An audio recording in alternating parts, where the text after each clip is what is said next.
യാത്രക്കാരുടെ മോശം പെരുമാറ്റം. ഒളവണ്ണ ടോൾ പ്ലാസ സൂപ്പർവൈസർക്ക് സസ്പെൻഷൻ നൽകി ദേശീയപാത അതോറിറ്റി.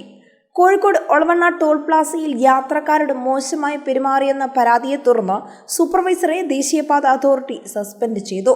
ടോൾ പിരിവ് സ്ഥാപനത്തിലെ സൂപ്പർവൈസർ പുഷ്പേന്ദ്ര ബോറയ്ക്കെതിരെയാണ് നടപടി. യാത്രക്കാരുടെ പരാതിയും സംഭവത്തിന്റെ ഗൗരവവും പരിഗണിച്ചാണ് അടിയന്തര നടപടി സ്വീകരിച്ചതെന്നാണ് അധികൃതർ അറിയിച്ചത്. കഴിഞ്ഞ ദിവസമാണ് സംഭവം നടന്നത്. ടോൾ പ്ലാസയിൽ പിരിവുമായി ബന്ധപ്പെട്ട വിഷയത്തിൽ ജീവനക്കാരൻ യാത്രക്കാരുടെ മോശമായി പെരുമാറിയെന്നാരോപിച്ച് പരാതി ഉയർന്നിരുന്നു. തുടർന്ന് സംഭവത്തിൽ പൊതുമരാമത്ത് വകുപ്പ് മന്ത്രി പി എ മുഹമ്മദ് റിയാസ് ഇടപെട്ടിരുന്നു. വിഷയത്തെ ദേശീയപാത അതോറിറ്റിയുടെ ശ്രദ്ധയിൽപ്പെടുത്തുകയും അടിയന്തര നടപടി സ്വീകരിക്കണമെന്ന് നിർദ്ദേശിക്കുകയും ചെയ്തു. തുടർന്ന് ദേശീയപാത അതോറിറ്റിയോട് അടിയന്തരമായി സംസാരിക്കാൻ PWD സെക്രട്ടറിയെ ചുമതലപ്പെടുത്തിയിരുന്നു. പരാതി ലഭിച്ചതിന്റെ അടിസ്ഥാനത്തിലാണ് സൂപ്പർവൈസറെ സസ്പെൻഡ് ചെയ്യാൻ തീരുമാനിച്ചത്. തുടർ നടപടികൾക്കായി വിശദമായ അന്വേഷണം നടക്കും. ഇതിനിടെ ഒളവണ്ണ ടോൾ പ്ലാസയിൽ ജീവനക്കാർ യാത്രക്കാരുടെ മോശമായി പെരുമാറിയെന്ന പരാതികൾ മുമ്പ് ഉയർന്നിട്ടുണ്ടെന്ന് യാത്രക്കാർ പറയുന്നു.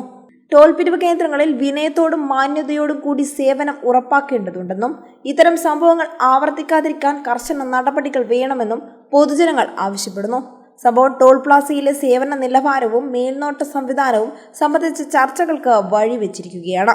യാത്രക്കാരുടെ അവകാശങ്ങൾ സംരക്ഷിക്കാനും പരാതി പരിഹാര സംവിധാനം ശക്തിപ്പെടുത്താനും ആവശ്യമായ നടപടികൾ സ്വീകരിക്കണമെന്ന് ബന്ധപ്പെട്ട് അധികാരികൾ അറിയിച്ചിട്ടുണ്ട്.